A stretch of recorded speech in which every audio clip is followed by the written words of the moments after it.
Welcome to Real Authority. Today I'm talking about one of my most anticipated films of 2026, which coincidentally just came out, Weapons, the follow-up to writer-director Zach Cregger's surprise hit Barbarian. Without any spoilers, the simple premise is it's 217 and a lot of the kids of one teacher's classroom go missing. So now a lot of people get themselves involved in this investigation to find out what the hell happened, including said teacher played by Julia Garner and also one of the grieving parents. Barbarian was surprisingly strong, so of course I was excited for Weapons, even when I thought it was going to be an action comedy. Then the trailer came out and I was like, no, it's a horror movie, clearly.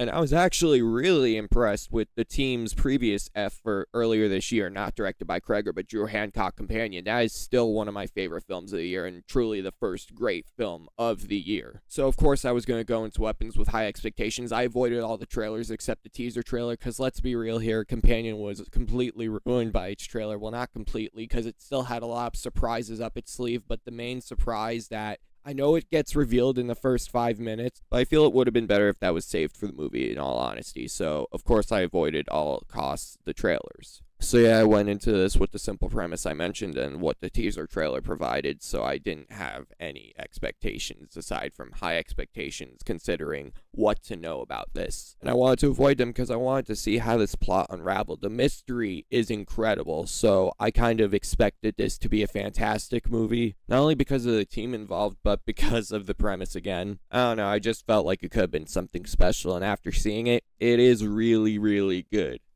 It misses greatness, though. Not a problem, but starting off with the positives, acting's really good, like, shockingly great. Well, not shockingly, because you got Julia Garner and Josh Brolin in here, and they do great work as their respective characters. You absolutely feel for Justine Gandy and Archer Graff, even though they have opposing opinions about the situation. They want to know what the hell happened. Yeah, and even though their ways of doing it and emotions are completely different, you feel for both of the characters and understand their perspectives. It was really surprising. Brolin is perhaps giving one of the best performances of his career. Like, one scene in particular had me impressed. Of course, the rest of the cast do great too, but I will mention Kerry Christopher as Alex Lilly. He was a standout, managing to match Garner and Brolin in impressive ways. So he was a standout, and I think he has a great career ahead of him. Great job.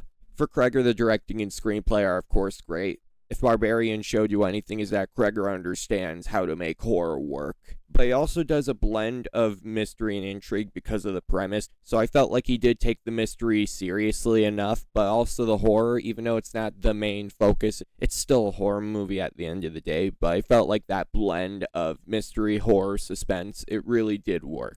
So Cregger continues to prove that he is an up-and-coming horror movie director and one that's worth paying attention to. He's probably going to nail the Resident Evil movie, unless track record is track record, but come on. Larkin Siepel's cinematography also increased the intenseful moments, but also looked beautiful overall. I usually like acclaiming cinematography when it's this good. Also, not getting into any spoilers, but the narrative the movie weaves is definitely intriguing enough. Like, you always want to know what's going to happen up to the big reveal at the end, because why did kids Naruto run out of their houses unexpectedly into the dark that night? You want to know why and how this situation's going to be resolved, if it's going to be resolved. However, moving on to some of my mixed to negative thoughts, because I really do not want to spoil anything. I feel like going in blind with the simple premise that the teaser trailer gave you is all you need to know. But yeah, the movie has a 2 hour and 8 minute runtime, and even though Barbarian, I believe, kept it short. Yeah, 1 hour and 42 minutes. That seems pretty in the pocket for that film. This film is 2 hours and 8 minutes, and I do feel it is too long. Never falling asleep bored, more like, okay, this is important, but I'm kind of uninterested. Get going already, movie.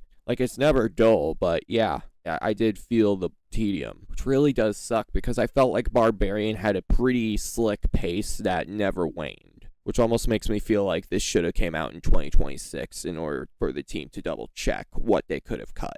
And that's because sometimes the focus is where I feel it shouldn't be. Like, there were some moments where the movie wasn't even focused on the central conceit, and even though they tried to wrap it around back to that focus, it was just so weird. That's one of the reasons why I'm like, this is not a great movie, because it's so clear that the movie should have been focused on one thing instead of focusing on other things. Like, I get it's revolving around characters that are central to the plot-ish, but I mean, I felt like it would have been better if they just focused up on the characters that have the most impact on the plot. Again, no spoilers, but I felt like the characters that the movie decides to focus on later on in the film instead of the main ones, it just dragged. It just dragged and felt unnecessary. Not saying it is unnecessary, but my impression of it is, yeah, they could have easily removed those characters or at least shortened their scenes in order to get the most impact. But overall, I did think it was good. Weapons is a really good movie. Cregger is definitely a director to pay attention to. It's perhaps one of the best horror movies of 2025 so far.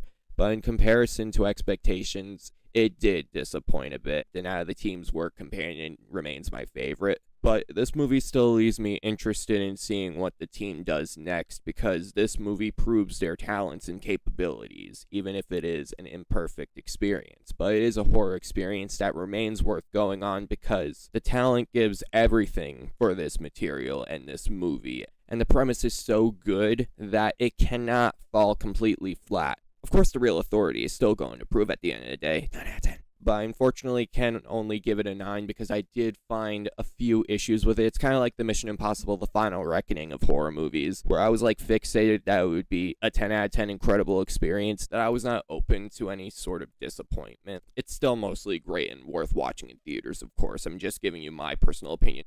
I hope you're able to overlook the flaws and have an amazing time with this movie. I'm just giving you my opinion, so I would definitely like to know what you thought about this movie in the comments, Red Screen. So make sure you leave a like, subscribe to the channel, and turn on post notifications if you like this video, and check out the other videos I have. Weapons is good. Do not think I don't like it. I really do. Peace.